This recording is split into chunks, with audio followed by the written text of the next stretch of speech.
What if the story of humanity didn't begin with a triumph but with a mistake? What if the most influential story ever told was not just about two people but about every human being who has ever lived? And what if everything we think we know about Adam and Eve is only part of the truth? Before cities, before empires, before recorded history, there was a story, not written in stone, but passed down through generations. The account comes from the ancient text known as the Book of Genesis, a document compiled thousands of years ago in the ancient Near East. But here's the question historians ask: was this story meant to describe a literal beginning or something deeper? Across early civilizations, Sumerian, Babylonian, and Akkadian, there are similar stories. Stories of humans formed from the earth, stories of gardens, stories of divine beings, stories of a fall. Coincidence or shared memory? The narrative begins with Adam, a name derived from a Hebrew word meaning earth or ground. He is not just a man, he represents humanity itself. In the ancient world, this mattered. Because unlike other myths where humans were created as servants to the gods, this story presents something radical. Humans were given purpose, responsibility, and authority over the earth. And then comes companionship. From Adam emerges Eve, whose name means life, not as an afterthought, but as a partner, a balance. The setting is the Garden of Eden, a place described with rivers, fertile land, and abundance.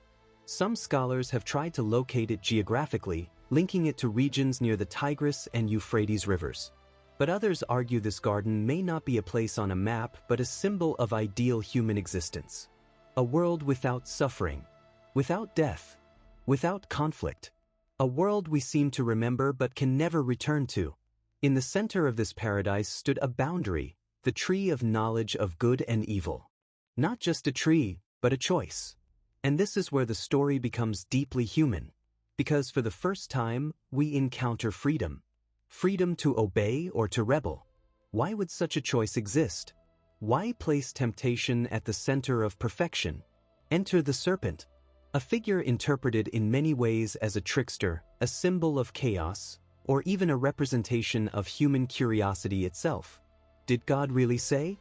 A simple question yet devastating. Eve is not portrayed as evil. She is thinking, questioning, exploring. And then she acts. A moment that changes everything. When Adam and Eve eat the fruit, something unexpected happens. They become aware of themselves, of vulnerability, of shame. This is not just disobedience. It is the birth of self-consciousness. The moment humanity begins to see itself not as part of nature but as separate from it. Fear enters the story. Blame follows. Responsibility fractures. The consequence is exile. Not just from a place but from a state of being.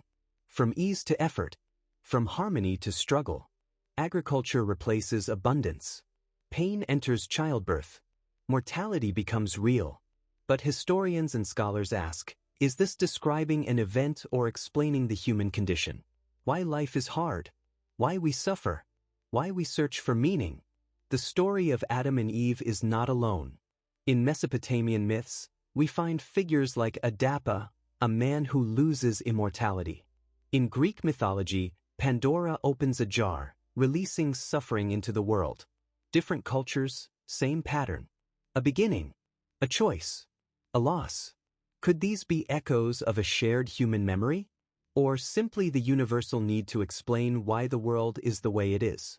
Whether literal or symbolic, the story endures.